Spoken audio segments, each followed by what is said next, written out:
This video is going to be about being from a small town and moving to a city for college. Now, the main thing I have to talk about with that is what that actually classifies as. Because I'm sure to a ton of you that could mean a bunch of different things. And frankly, if you're already in like a relatively big city but you're moving to a bigger city, just trying to think of an example off the top of my head, maybe you're from Philadelphia and you're moving to New York City, that would be increasing in size, but I don't know how much of a reference this video will be for you. It may still be helpful, but I think this is really talking more to people that are actually from rural, more country communities. So, about a year ago now, I graduated from Florida State University. And it was a little over a year ago now, but I think timing wise, this is a good time to make this video because it's given me a little bit of time to think about my perspective on things and if I would change things in terms of how I approached going to college directly from the perspective of being a person from a small town moving to a city. And just so you have a better idea what the numbers are, I grew up in between Buffalo and Rochester, New York, in a small town, and my if you take all of the districts, all of the towns that make up my district for my high school, we had about 7,600 people total for those towns, which ended up meaning that we only had about 60 kids per grade. So there were 60 kids, roughly 60 to 65 kids in my graduating class, if I'm remembering correctly. And comparing that to Tallahassee, where I ended up, where Florida State University is, there are 197,102 people in the metro area for Tallahassee, and there's 8,234 students basically per undergraduate level if you want to look at it in terms of the same class sized year, that year to year metric, as opposed to just how many kids were there in a high school or how many undergraduate students were there at the university. And I think one of the things that really affected me a lot with what was going on, and this isn't a replicable situation for anybody, but it was what was going on at the time, is that I graduated in 2020, which obviously was the COVID year. So then that delayed my decision for a year on what to do for school. I decided to do community college for a year, but specifically in regards to moving into a place, a big city, a new place, especially one that's far away. I mean, I moved over 1,000 miles to go to school. I think there are some important ideas that I have about it and learned from it that I think other people should know. And I think more recently I've been thinking a lot about how important it is to probably do things that make you a little bit uncomfortable. Because if you don't do anything that's uncomfortable, you're not going to get any results out of anything that you're attempting to do. No matter how low your goals are set, if you don't do anything uncomfortable, you won't accomplish any goals at all. So that's something to think about, and I think that leads to my first point, which is that when I moved to college, I decided to go straight to an apartment since I was moving in basically as a sophomore with my credits from my community college year. And the interesting thing about that, I think that I wasn't thinking clearly enough about, is I remember getting to school and thinking I need to reach out to a lot of people and try to make friends directly in different areas whenever I can, at places where people eat, just sit down randomly with people, ask if I can hang out with them, or talk to people in classes, other things like that, and clubs as well. But the big issue with that is I had no idea how much when I got to college, and I saw this with a number of other people, people's friend groups would simply develop around who they were dorm mates with or lived basically a few dorms down from. And I think that that's something that's very important that I really haven't heard many people talk about. So if you're going to college for the first time, even if you have the opportunity to go to directly to apartments, I think going into dorms in the first place, even if it may feel a little bit more uncomfortable knowing that you have a lot more shared space with other people, is probably the right decision in terms of having people around you so that you have a good friend group, probably long term, for your college experience. And the next thing is a part of that. If that wasn't the case, the other friend groups I saw going to college were that they had already been developed in their freshman year.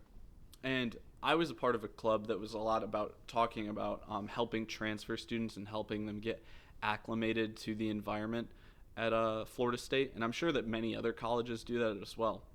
But the truth of the matter is that you may almost have to go through something like that, like an independent body, to specifically make friends with transfer students specifically and not people who showed up first year, because people who showed up for their freshman year before, like directly out of high school, or just showed up for their, even if they take a gap year, like their first year is their freshman year. They're not transferring in with some amount of credits to make them a sophomore or something like that.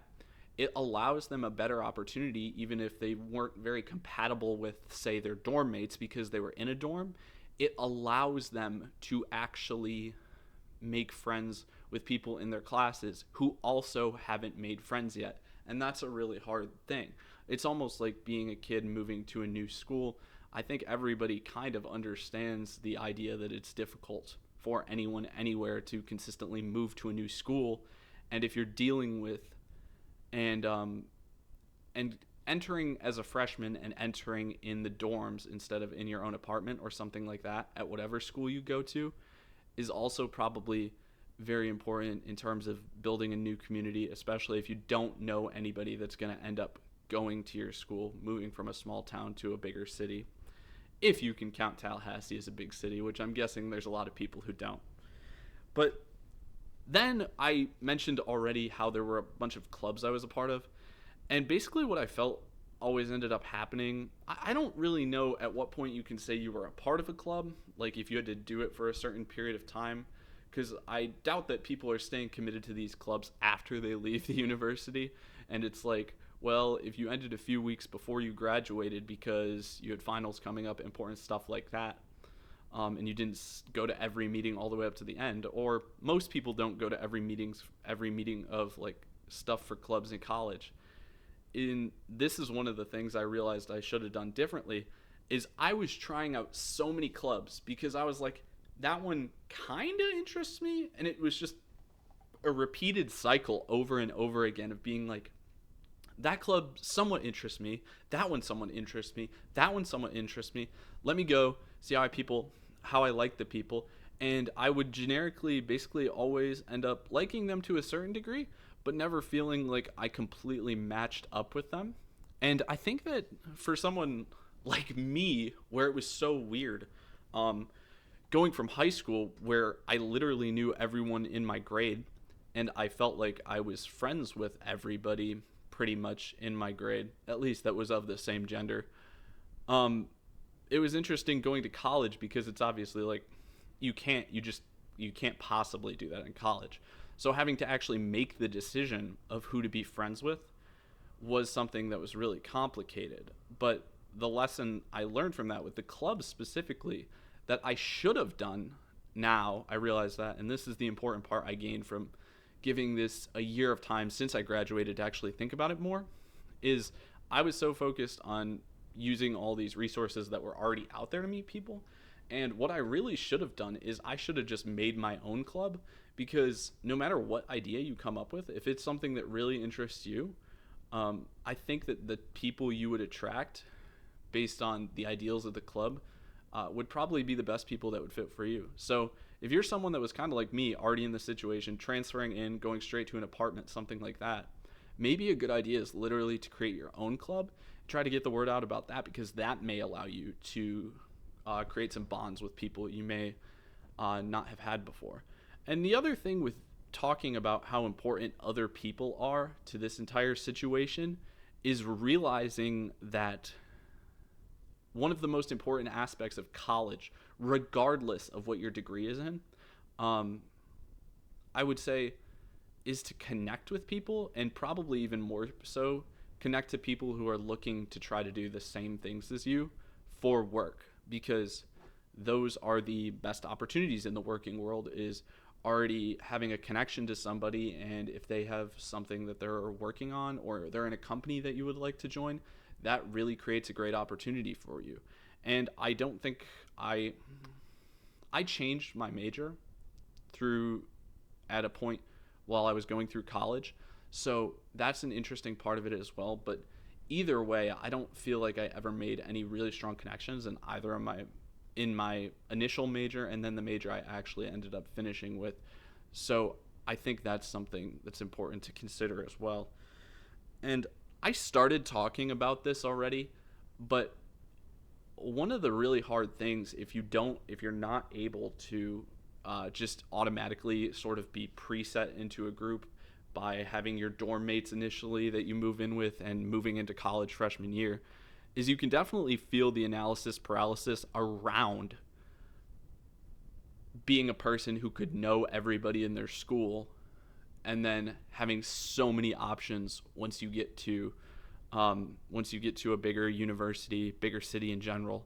And I think that's actually really why, if you look into the data, a lot of the most happy families and people in general end up being in rural communities, because it can create a lot of stress in your life to have so many options open to you.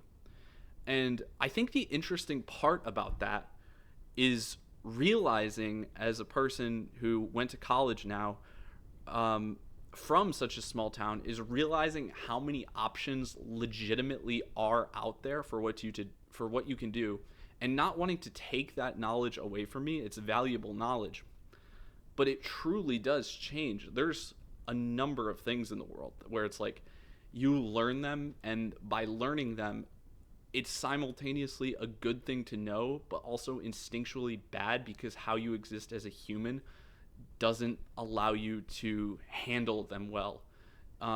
If I just look at jobs located around my community where I am here now, which is back where I grew up before, like I said, that scope is so much smaller than the scope of what I can think of once I'm at a large university with so many people going in so many different directions, attacking so many different things, thinking about so many different things as well. And that's a really interesting part of it.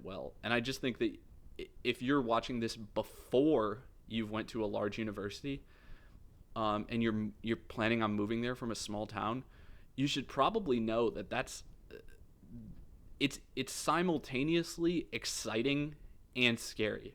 But that may have more to do with my mentality as well. But analysis paralysis around both what you can do with your life and just the number of friends you can make. So maybe trying to figure out ways to focus those. And like I said, the important thing about the friendships and things like that is that they really can go hand in hand with work once you get to college.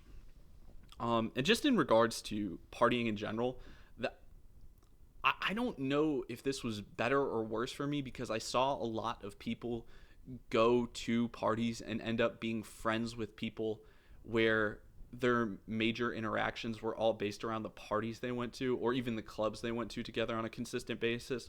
But that's never really been my thing, so I'm not interested in that. So I never really saw an opportunity to make friends through that, because it's not something I wanted to do. If that's something more so that you're interested in, sorry, but I probably don't have any good advice for you on that, just because it's not something that I'm interested in specifically.